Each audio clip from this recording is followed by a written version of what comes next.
আসসালামু আলাইকুম, স্বাগত জানাচ্ছি আরটিভির রাত সংবাদে। পুরোটা সংবাদ জুড়ে আপনাদের সাথে রয়েছে মিনিস্টার সুজানা। এবার বিস্তারিত। ফেব্রুয়ারির প্রথমার্ধে ত্রয়োদশ জাতীয় সংসদ নির্বাচন হবে এবং এর মধ্য দিয়ে জাতির সত্যিকারের নবজন্ম হবে। আর বিএনপির স্থায়ী কমিটির সদস্য সালাউদ্দিন আহমেদ বলেছেন, ফেব্রুয়ারিতে নির্বাচন না হলে আঞ্চলিক ও জাতীয় নিরাপত্তা বিঘ্নিত হতে পারে। বিকেলে ফরেন সার্ভিস একাডেমিতে রাজনৈতিক দলগুলোর সঙ্গে জাতীয় ঐকমত্য কমিশনের বৈঠকে এসব কথা বলেন তারা। দীপ্ত চন্দ্রপালের রিপোর্ট। বিকেলে ফরেন সার্ভিস একাডেমিতে জুলাই সনদ বাস্তবায়ন নিয়ে রাজনৈতিক দলগুলোর সঙ্গে ঐকমত্য কমিশনের তৃতীয় ধাপের সংলাপের দ্বিতীয় দিনে বৈঠকে যোগ দেন প্রধান উপদেষ্টা। যাতে কোনো জায়গা দিয়ে কেউ কোনো জুলাই সনদ নিয়ে প্রধান উপদেষ্টা ডক্টর মোহাম্মদ ইউনূস বলেন, যে সমঝোতার রাস্তা শুরু হয়েছে তা থেকে বের হওয়ার কোনো সুযোগ নেই। সবকিছু মনমতো না হলেও দেশ ও জাতির স্বার্থে রাজনৈতিক দলগুলোকে ছাড় দেওয়ার আহ্বান জানান তিনি। সব পথঘাট বন্ধ করা, স্বৈরাচার আর কোনো দিক থেকে যেন বাইরে আসতে না পারে আমাদেরকে, এইটি আর কিচ্ছু না। বাকিটা আমরা জানি, স্বৈরাচারের রাস্তাগুলো বন্ধ করে দেওয়া, প্রত্যেকটা কোনো দিক থেকে সে যেন আর বাইরে না পারে। তো সেই স্বৈরাচারকে বন্ধ করতে হলে আমাদেরকে সব একমত হয়ে এটা করতে হবে। দ্বিমতের কোনো জায়গা এখানে নাই। আমরা অনেক কথা বলতে পারি, কিন্তু দ্বিমত করে সমাপ্ত করতে পারবো না। প্রধান উপদেষ্টা বলেন, জাতির সত্যিকারের নবজন্ম হবে নির্বাচনের মধ্য দিয়ে। ফেব্রুয়ারির প্রথমার্ধেই মহোৎসবের নির্বাচন হবে। উৎসব এখান থেকেই সৃষ্টি হবে, এই উৎসব নিয়েই নির্বাচন হবে এবং নির্বাচন ফেব্রুয়ারির প্রথমার্ধেই হবে। এটা পরিষ্কার করে ভালো। আর বাকিগুলো হলো ডিটেলস। এইটি হলো পথ। আমরা হাইওয়ে বানিয়ে ফেলেছি, এই পথেই আমরা যাব। পথ ঠিক আছে, তারপরে এখন এখান থেকে কোথায় সাইনবোর্ড কি দিতে হবে সেগুলো পরের কথা। সংস্কার, বিচার, নির্বাচন পরস্পর নির্ভরশীল নয় বলে জানান বিএনপির স্থায়ী কমিটির সদস্য সালাউদ্দিন আহমেদ। জোর দিয়ে বলেছি যে আগামী ফেব্রুয়ারির প্রথমার্ধে অবশ্যই নির্বাচন অনুষ্ঠান হতে হবে, এটার কোনো বিকল্প নাই। এবং নির্বাচন কোনো কিছুর উপরে কন্ডিশনাল নয়, নির্ভরশীল নয়। সংস্কার এবং বিচার, নির্বাচন এটা পরস্পর একটা মিউচুয়ালি ইন্টারডিপেন্ডেন্ট কোনো বিষয় নয়। নির্বাচন হতেই হবে, সংস্কার চালু থাকবে, বিচার কার্যক্রম অব্যাহত থাকবে। এগুলো কোনোটার উপর কোনোটা নির্ভরশীল নয়। এছাড়াও বৈঠকে অন্যান্য রাজনৈতিক দলের নেতারা জুলাই সনদ ও আগামী নির্বাচন নিয়ে কথা বলেন। বাস্তবায়ন করা না হয়, যদি সঠিকভাবে সম্পূর্ণ করা সম্ভবপর না হয়, তাহলে নির্বাচনকে একটি মহোৎসবে পরিণত করা সম্ভবপর হবে না। সেক্ষেত্রেই বাংলাদেশে যাতে আর কোনোভাবে ফেসিবাদ ফিরে আসতে না পারে, সে কারণেই সংবিধানের সাথে সম্পর্কিত বিষয়গুলোকে টেকসইভাবে বাস্তবায়ন আমাদের জন্য জরুরি বিষয়। সংবিধান অর্ডার 2025 নামে যদি অর্ডারটা জারি হয়, এটা কোথাও চ্যালেঞ্জ করার সুযোগ নাই এবং এটাই আইনগতভাবে শক্তিশালী একটা অবস্থান। অতীতে এগুলোর অনেক উদাহরণ আপনাদের সামনে আমরা দিয়েছি। ঐকমত্য কমিশনের সহসভাপতি অধ্যাপক আলী রিয়াজ বলেন, গণতন্ত্র বাধাগ্রস্ত হয় এমন কোনো খারাপ নজির যাতে স্থাপন না হয় সেদিকে খেয়াল রাখতে হবে রাজনৈতিক দলগুলোর। যা অর্জন করেছি তাকে সামনে নিতে আমাদের এই ঐক্য বজায় রাখতে হবে, এই ঐক্য অব্যাহত রাখতে হবে, এই ঐক্যকে অগ্রসর করে নিয়ে যেতে হবে।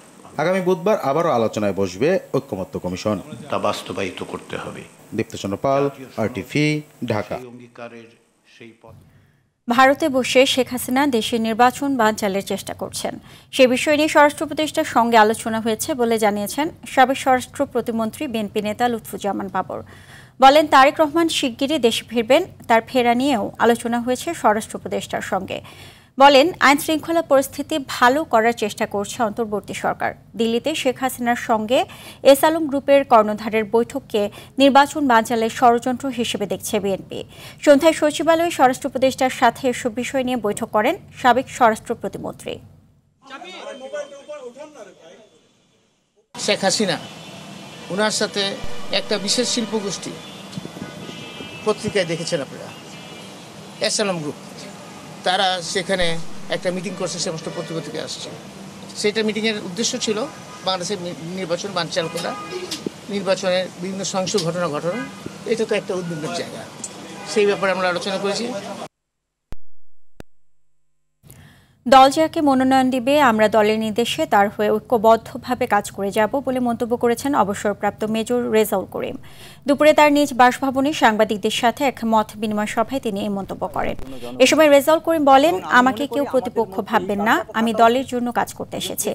দল যদি আমাকে মনোনয়ন দেয় আর আমি যদি নির্বাচিত হই, তাহলে মাদারীপুর ৩ আসনের মানুষের জন্য নিজের সর্বোচ্চটুকু দিয়ে কাজ করে যাব। আমাদের মধ্যে এই কালচারটা থাকা উচিত, একজন থেকে ফিডব্যাক, এবং আমি মনে করি আমাদের মধ্যে এই কালচারটা থাকা, আমার এলাকার জনগণ আমাকে গাইড করবে। আর তারপরে বড় কথা হচ্ছে যে আমি যেহেতু জাতীয়তাবাদের আদর্শের মানুষ, আমি যদি বিএনপি এখন যাকে মনোনয়ন দিবে তাকে আমার সম্মান করতে হবে। তো এখানে আমি তো এখানে হিংসাত্মক বা প্রতিহিংসামূলক কোনো রাজনীতি করতে আসিনি, তো আমি কোনো মানুষের বিরুদ্ধে আসিনি। উচ্চকক্ষে পিআর ও জুলাই সনদ কার্যকর সহ ৫ দফা দাবিতে ৩ দিনের বিক্ষোভ কর্মসূচি ঘোষণা করেছে খেলাফত মজলিস। ঘোষণা অনুযায়ী আগামী ১৮ সেপ্টেম্বর ঢাকায় এবং ১৯ ও ২৬ সেপ্টেম্বর সারা দেশে ধারাবাহিক বিক্ষোভ কর্মসূচি পালন করবে দলটি। দুপুরে রাজধানীর পুরানা পল্টনে সংবাদ সম্মেলনে এ ঘোষণা দেন দলের আমির মাওলানা মামুনুল হক। এ সময় আসন্ন নির্বাচনে লেভেল প্লেইং ফিল্ড নিশ্চিতকরণ, জুলাই গণহত্যার বিচার দৃশ্যমান, জাতীয় পার্টি ও ১৪ দলের রাজনীতি নিষিদ্ধ করার দাবিও জানানো হয়। দাবি আদায়ে যুগপৎ আন্দোলনের বিষয়ে জামায়াত ইসলামী, এনসিপি সহ বিভিন্ন রাজনৈতিক দলের সঙ্গে আলোচনা চলছে বলেও জানান তিনি।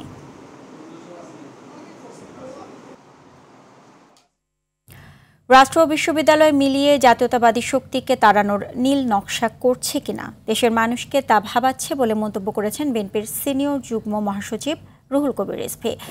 সকালে রাজধানীতে ইনস্টিটিউশন অব ডিপ্লোমা ইঞ্জিনিয়ার্সের নবগঠিত কমিটির সদস্যদের নিয়ে দোয়া ও আলোচনা অনুষ্ঠানে এ মন্তব্য করেন তিনি। রিজভী বলেন, দেশে উগ্রবাদের উত্থান ঘটলে তার পরিণতি ভয়াবহ হবে। ইসলাম প্রতিষ্ঠার নামে মওদুদি তন্ত্র প্রতিষ্ঠা হবে কিনা তা নিয়েও প্রশ্ন তোলেন বিএনপির এই নেতা। তিনি বলেন, ছাত্র সংসদ নির্বাচনে কোনো ইলেকশন ইঞ্জিনিয়ারিং হলে তা অবশ্যই ধরা পড়বে। আমাদের দেশকে কেউ যদি এটাকে কারো অঙ্গরাজ্য বানাতে চায়, বেগম খালেদা জিয়ার দল, তারেক রহমানের দল তাদের সাথে আপোষ করবে না। ছাত্রলীগের নেতা সেজে ক্যাম্পাসে অবস্থান করে হেলমেট পরে গণতান্ত্রিক কর্মী, ছাত্রদল সহ অন্যদেরকে আঘাত করেছেন। আবার শেখ হাসিনার পতনের পর আসল রূপ নিয়ে যারা ছাত্র শিবির হয়ে গেলেন, এই যে ঘটনা, এই ঘটনা আপনার জনগণের কাছে উন্মোচিত হচ্ছে। বন্ধু, রাজশাহী বিশ্ববিদ্যালয় কেন্দ্রীয় ছাত্র সংসদ, রাকসু হল সংসদ ও সিনেট নির্বাচনে চূড়ান্ত প্রার্থী তালিকা প্রকাশ করা হয়েছে। এরপরে আনুষ্ঠানিকভাবে নির্বাচনী প্রচারণা শুরু করে প্রার্থীরা। সংশোধিত তফসিল অনুযায়ী ২৫ সেপ্টেম্বর সকাল ৯টা থেকে বিকেল ৪টা পর্যন্ত বিশ্ববিদ্যালয়ের ৮টি একাডেমিক ভবনে ভোট গ্রহণ করা হবে। এদিকে আজ থেকে শুরু হয়েছে চট্টগ্রাম বিশ্ববিদ্যালয় কেন্দ্রীয় ছাত্র সংসদ চাকসু নির্বাচনের মনোনয়নপত্র বিতরণ কার্যক্রম। চাকসু ভবনের দ্বিতীয় তলা থেকে ১৬ সেপ্টেম্বর পর্যন্ত সংগ্রহ করা যাবে মনোনয়নপত্র। জমা দিতে হবে ১৭ সেপ্টেম্বর বিকেল ৩:৩০টার মধ্যে।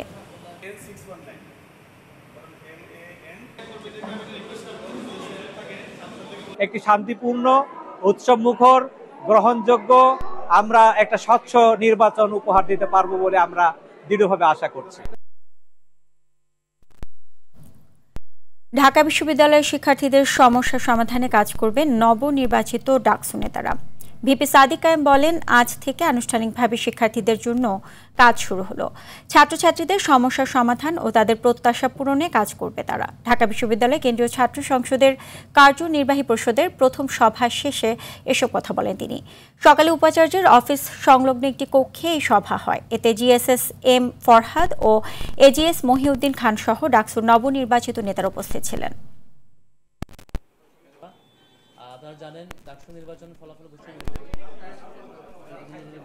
ঢাকা বিশ্ববিদ্যালয়ের ৪০,০০০ শিক্ষার্থী তাদের ব্যক্তিগত সমস্যা, পারিবারিক সমস্যা, তাদের একাডেমিক সমস্যা, ক্যাম্পাসের বাইরে যে কোনো সমস্যা, ক্যাম্পাসে তার একজন আপন বড় ভাই থাকলে অথবা তার ছোট ভাই থাকলে, বোন থাকলে, যেভাবে সে শেয়ার করে তারা যেন আমাদের সাথে শেয়ার করে এবং আমরা প্রত্যেকটা প্রবলেম আমরা অ্যাড্রেস করতে চাই।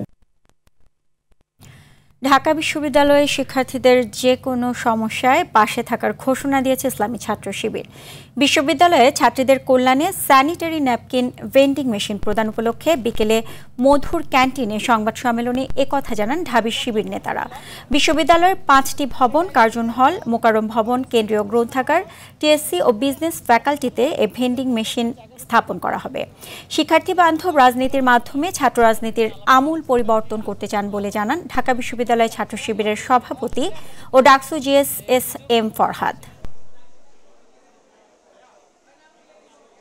নারী শিক্ষার্থীদের জন্য যে প্রয়োজনীয় যে ভেন্ডিং মেশিন, সেই মেশিন 5টি স্থানে দেওয়ার জন্য আমরা আজকে কাজ শুরু করেছি। আমরা শিক্ষার্থীদের জানাতে চাই যে তাদের যে কোনো সমস্যায় আমরা তাদের পাশে থাকবো ইনশাআল্লাহ। ডাকসুর জায়গা থেকে আমরা কোনো দলীয় বিবেচনা করি না। এখানে শিবির, ছাত্রদল, বাম সংগঠন, বাকচাষ সবাই শিক্ষার্থী হিসেবে প্রত্যেকের সহযোগিতা আমাদের দরকার, প্রত্যেকের পর্যালোচনা আমাদের দরকার, পরামর্শ দরকার, অভিযোগ দরকার। সবাই মিলে আমরা ক্যাম্পাসটা করবো। এখানে কোনো দলের এজেন্ডা সার্ভ করার জন্য ডাকসু আসে নাই। মানবতা বিরোধী অপরাধ করলে সশস্ত্র বাহিনীর সদস্যদের বিচার কেবল আন্তর্জাতিক অপরাধ ট্রাইব্যুনালই হতে পারবে, অন্য কোথাও নয় বলে মন্তব্য করেছেন চিফ প্রসিকিউটর মোহাম্মদ তাজুল ইসলাম। এতে আইনি কোনো বাধা নেই বলেও জানিয়েছেন চিফ প্রসিকিউটর। দুপুরে ট্রাইব্যুনাল প্রাঙ্গণে সাংবাদিকদের এসব কথা জানান তিনি। এদিন ট্রাইব্যুনালে আবু সাইদ হত্যা মামলা, চাংখারপুলে 6 জনকে হত্যা মামলায় সাক্ষ্য গ্রহণ সহ আরও কয়েকটি মামলার বিচারিক কার্যক্রম অনুষ্ঠিত হয়। GM মাহমুদ জানাচ্ছেন এর বিস্তারিত। জুলাই আগস্টের গণঅভ্যুত্থানে আন্দোলন দমনের নামে 1400-র অধিক ছাত্র জনতাকে হত্যা এবং 20,000-এর অধিক মানুষকে আহত করা হয়। এ হত্যাযজ্ঞের বিচার চলছে আন্তর্জাতিক অপরাধ ট্রাইব্যুনালে। প্রধান এবং একমাত্র কারণ ছিল যে কোনো মূল্যে শেখ হাসিনাকে ক্ষমতায় টিকিয়ে রাখা। আন্দোলন চলাকালে 5 আগস্ট সাভারের আশুলিয়ায় হত্যার পর 6 জনের লাশ পোড়ানোর মামলায় রোববার ট্রাইব্যুনাল 1-এ সূচনা বক্তব্য উপস্থাপন করেন চিফ প্রসিকিউটর। বক্তব্যে আসামিদের বিরুদ্ধে অভিযোগ প্রমাণে যথেষ্ট তথ্যপাত্য প্রসিকিউশনের হাতে রয়েছে বলে উল্লেখ করেন তিনি। আমাদের কাছে যে ধরনের এভিডেন্স আছে সেগুলো কোনো বিচ্ছিন্ন এভিডেন্স নয়, এগুলো অকাট্যভাবে প্রমাণ করার মতো, যার মাধ্যমে আমরা এই বিচারটাকে অত্যন্ত স্পষ্টভাবে প্রমাণ করতে পারবো এবং দুনিয়ার যে কোনো আদালতেই যাওয়া হোক না কেন এই সাক্ষ্য প্রমাণের ভিত্তিতে অপরাধীদের সাজা নিশ্চিত করা সম্ভব।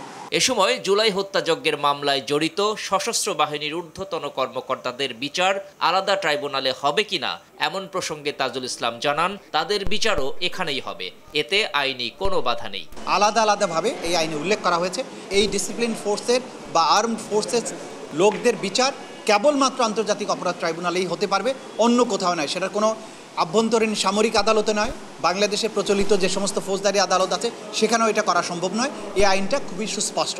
এদিন ট্রাইব্যুনালে জুলাই আন্দোলনের প্রথম শহীদ আবু সাইদ হত্যা মামলায় এবং চানখারপুলে 6 জনকে হত্যা মামলায় সাক্ষ্য গ্রহণ হয়। এছাড়াও কুষ্টিয়ায় 7 জনকে হত্যা মামলায় হাসানুল হক ইনু ও মাহবুবুল আলম হানিফ সহ 5 জনের বিরুদ্ধে আনুষ্ঠানিক অভিযোগ দাখিলের নির্দেশ দেয় এবং মেহেরপুরের এক হত্যা মামলায় সাবেক জনপ্রশাসন মন্ত্রী ফরহাদ হোসেনের বিরুদ্ধে তদন্ত প্রতিবেদন দাখিলে সময় বাড়িয়ে দেয় ট্রাইব্যুনাল।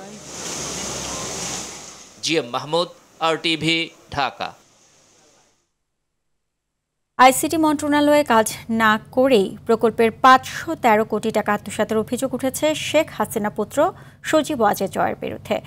এ ঘটনায় সহযোগী হিসেবে সাবেক প্রতিমন্ত্রী জুনায়েদ আহমেদ পলক সহ মন্ত্রণালয়ের আরও 16 জন কর্মকর্তার নামও এসেছে। ইতিমধ্যে নথি সংগ্রহ ও জিজ্ঞাসাবাদ শুরু করেছে দুর্নীতি দমন কমিশন। এদিকে মালয়েশিয়ায় শ্রমিক পাঠাতে জনপ্রতি প্রায় ৭৯,০০০ টাকা খরচ হলেও রিক্রুটিং এজেন্সিগুলো আদায় করে প্রায় 5 লাখ টাকা। এভাবে প্রায় 1200 কোটি টাকা আত্মসাতের অভিযোগে 13টি এজেন্সির বিরুদ্ধে মামলা করেছে দুদক।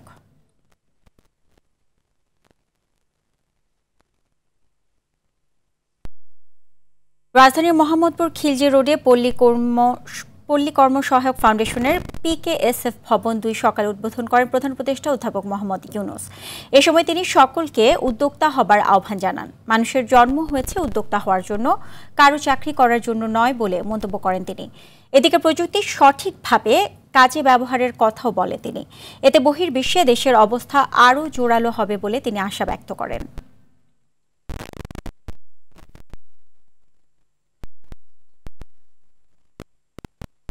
আমরা এই ভবনের উত্তরোত্তর সাফল্য কামনা করব এই উপলক্ষে। ক্রমেই এটা বড় হলো, এটার প্রচার হলো, আমরা এটা প্রচার করলাম। বিদেশে যখন লোকজন আসে টাকার অভাবের কথা বলে আমরা যে এরকম PKSF এর মতো তোমরা একটা করো, তাতে অনেক জায়গাতে PKSF এর মতো এরকম প্রতিষ্ঠান করেছে তারা।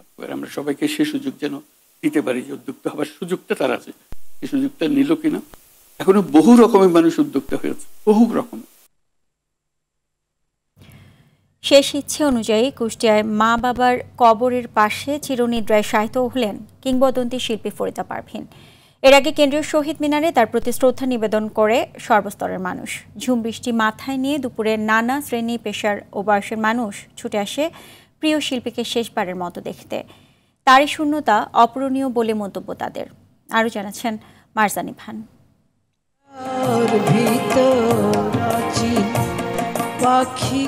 খাঁচার ভেতর অচিন পাখি কেমনে আসে যায়, গানের কথার মতোই পাখি শূন্য হলেন কিংবদন্তি সঙ্গীতশিল্পী ফরিদা পারভীন, যার কণ্ঠের সুবাদে এমন অসংখ্য গান প্রাণ পেয়েছিল বিশ্বজুড়ে। সেই প্রাণহীন দেহটি যখন কেন্দ্রীয় শহীদ মিনারে এসে পৌঁছায়, মনে হলো প্রকৃতিও তার চোখের পানি ধরে রাখতে পারেনি।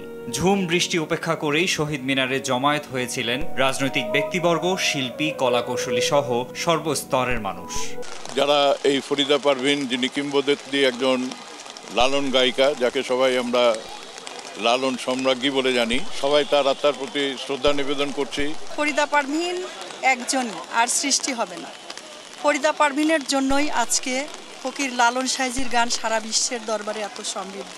লালনকে আমাদের নগর জীবনে প্রতিষ্ঠা দেওয়ার ক্ষেত্রে বারবার যে সংগ্রাম তিনি করেছেন, সেই সংগ্রামের মূল্য আমাদের দিতে হবে। শহীদ মিনারে সর্বসাধারণের শ্রদ্ধা নিবেদন শেষে ঢাকা বিশ্ববিদ্যালয় কেন্দ্রীয় মসজিদে নিয়ে যাওয়া হয় ফরিদা পারভীনের মরদেহ। জোহরের নামাজের পর তার প্রথম জানাজার নামাজ অনুষ্ঠিত হয়। এরপর কুষ্টিয়ার উদ্দেশ্যে যাত্রা করে লালন সম্রাজ্ঞীর মরদেহবাহী গাড়ি। সেখানে বাদ মাগরিব আরেক দফা জানাজার নামাজ শেষে তাকে দাফন করা হয় কুষ্টিয়া পৌর কবরস্থানে।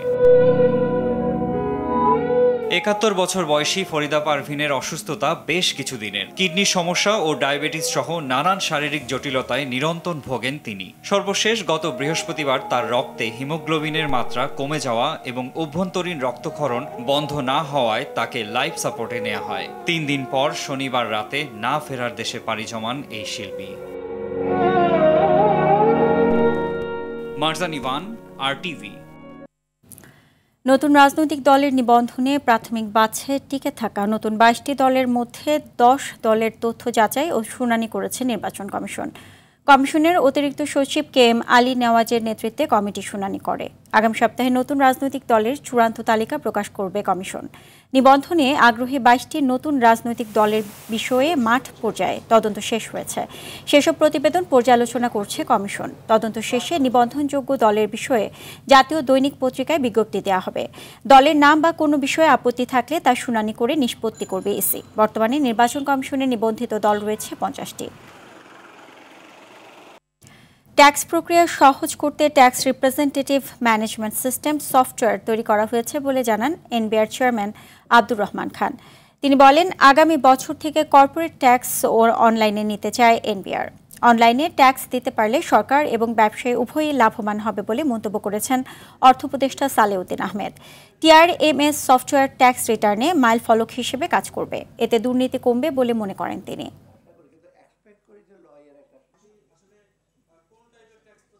ফিজিক্যাল ফাইল থাকলে অনেক সময় খুঁজে পাওয়া যায় না, এক জায়গা থেকে আরেক জায়গায় ডিসপ্লেস হয়ে যায়। কিন্তু এখানে যেহেতু ডিজিটাল পদ্ধতিতে সবকিছু আপনার সব ক্লায়েন্টের তথ্য রেকর্ডেডটা এখানে থাকবে, আপনার জন্য একটা মস্ত বড় সুবিধা হবে। আপনারা একটু আমাদেরকে একটু মানুষের জন্য আমরা কিছু করে যেতে যাচ্ছি, প্লিজ, কারণ পরে যেই সরকার আসুক সময় লাগবে, একটু বুঝতে সময় লাগবে। সদিচ্ছার ব্যাপার আছে। এখন 2025-26 অর্থ বছরের প্রথম 2 মাসে তৈরি পোশাক রপ্তানি থেকে বাংলাদেশ আয় করেছে প্রায় $869 কোটি, যা আগের অর্থ বছরের একই সময়ের তুলনায় 10.61% বেশি। রপ্তানিমুখী এই ধারা অব্যাহত রাখতে পণ্য বৈচিত্র্য, উচ্চ মূল্য সংযোজন এবং লজিস্টিক দক্ষতা বাড়ানোর উপর জোর দেওয়ার পরামর্শ বিশ্লেষকদের। চট্টগ্রাম প্রতিনিধি সাইফুল মাহমুদের পাঠানো তথ্যচিত্রে বিস্তারিত জানাচ্ছেন সাকিব আল হাসান। তৃতীয় দফায় বাংলাদেশি পণ্যে যুক্তরাষ্ট্রের দেয়া শুল্ক হার 35 থেকে কমিয়ে 20% নির্ধারণ করলে যুক্তরাষ্ট্র থেকে একের পর এক অর্ডার আসতে থাকে বাংলাদেশে। কর্মচাঞ্চল্য ফিরে পায় চট্টগ্রাম সহ দেশের বিভিন্ন স্থানের পোশাক কারখানা। রপ্তানি উন্নয়ন ব্যুরো ইপিবি বলছে, চলতি অর্থবছরের প্রথম 2 মাসে তৈরি পোশাক খাতে রপ্তানি হয়েছে 713 কোটি মার্কিন ডলার, যা গত অর্থবছরের প্রথম 2 মাসে ছিল 650 কোটি ডলার। বছরের ব্যবধানে 2 মাসে পোশাক রপ্তানি বেড়েছে 9.63%। একই সাথে 2 মাসে নিটওয়্যার পণ্য রপ্তানি হয়েছে 395 কোটি ডলার, যা আগের অর্থবছরের একই সময়ের তুলনায় 9.11% বেশি। ওভেন ফেব্রিক পণ্য রপ্তানি হয়েছে 318 কোটি ডলার মূল্যের, যা আগের বছরের একই সময়ের চেয়ে 10.28% বেশি। নতুন ট্যারিফ ইমপ্লিমেন্ট হওয়ার পরে এই জায়গাটায় প্রবৃদ্ধিতে কোথায় গিয়ে দাঁড়ায়, সরকারের সহযোগিতায় এগিয়ে নিয়ে যেতে পারি, তাহলে হয়তো আমরা এই প্রবৃদ্ধিকে অব্যাহত রাখতে পারবো। যখন যেভাবে হয় সেটাকে মোকাবেলা করে আমরা আমাদের সেই প্রবৃদ্ধিটাকে ধরে রাখার চেষ্টা করব। সময় মতো রপ্তানি আদেশ পাঠানো গেলে প্রবৃদ্ধি আরও বাড়বে বলছেন এই কর্মকর্তা। গ্যাস বলেন, এরপরে কাস্টমস এবং এনবিআর এর যেসব প্রতিবন্ধকতাগুলো আছে সেগুলো যদি আমরা ঢাকার মতো যদি আমরা চট্টগ্রামও যদি সেই সুযোগ সুবিধাটা পাই তাহলে অনেকাংশে আমরা বেড়ে যাব। রপ্তানির লক্ষ্যমাত্রা ধরে রাখতে দেশীয় প্রতিষ্ঠানগুলোকে নিজেদের পণ্যের গুণগত মান উন্নয়নের পাশাপাশি সরকারের কূটনৈতিক সম্পর্ক জোরদারের পরামর্শ ব্যবসায়ীদের। সাকিব আল হাসান, RTV। রাজধানী মিরপুরে ন্যাশনাল হাউজিং কর্তৃক চলাচলের রাস্তা বন্ধ করার প্রতিবাদে মানববন্ধন করেছে এলাকাবাসী। DOHS 1 নং গেট সংলগ্ন বাউনিয়া এলাকায় এই মানববন্ধন করে তারা। এ সময় বক্তারা বলেন, ছায়ানীর আবাসিক এলাকায় ক্ষুদ্র সঞ্চয় দিয়ে যৌথভাবে বাড়ি নির্মাণকারী প্রায় 5000 মানুষের চলাচলের একমাত্র রাস্তা এটি। কিন্তু ন্যাশনাল হাউজিং অথরিটি গত কয়েকদিন ধরে রাস্তাটি বন্ধ করে দিচ্ছে। সরকারের দায়িত্বশীলদের দ্রুতই রাস্তাটি খুলে দেওয়ার দাবি জানান তারা।